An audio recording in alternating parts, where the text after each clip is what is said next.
এই ভিডিওটা শুধুমাত্র তাদের জন্য যারা নামাজ পড়েন না কিংবা নামাজ পড়তে কষ্ট হয়।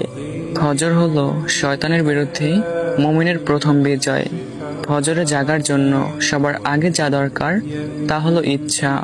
আপনার যদি ইচ্ছা থাকে তাহলে বাকি আয়োজন আল্লাহ নিজে ব্যবস্থা করে দিবেন।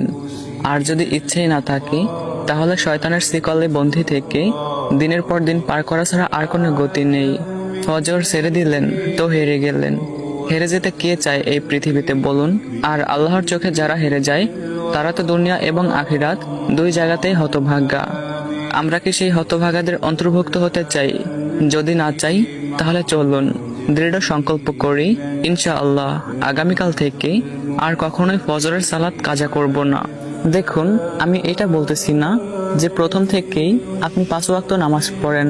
যারা নামাজ পড়ে না বা নামাজ পড়ার অভ্যাস নাই তাদের কাছে প্রথম দিকেই 5 ওয়াক্ত নামাজ পড়াটা অসম্ভব প্রায়। তাই আমি বলি, আল্লাহর সন্তুষ্ট অর্জনের জন্য আপনি সর্বপ্রথম ফজরের নামাজ পড়ার উদ্যোগ নেন। কারণ বাকি 4 ওয়াক্ত নামাজের থেকে ফজরের নামাজ পড়াটা অনেক বেশি কঠিন। কারণ ওই সময় আমরা আরামের ঘুমে থাকি আর শয়তান আমাদের আরো বেশি আরাম দেয় যাতে আমরা ঘুম থেকে উঠতে না পারি, আমাদের নামাজ কাজা হয়।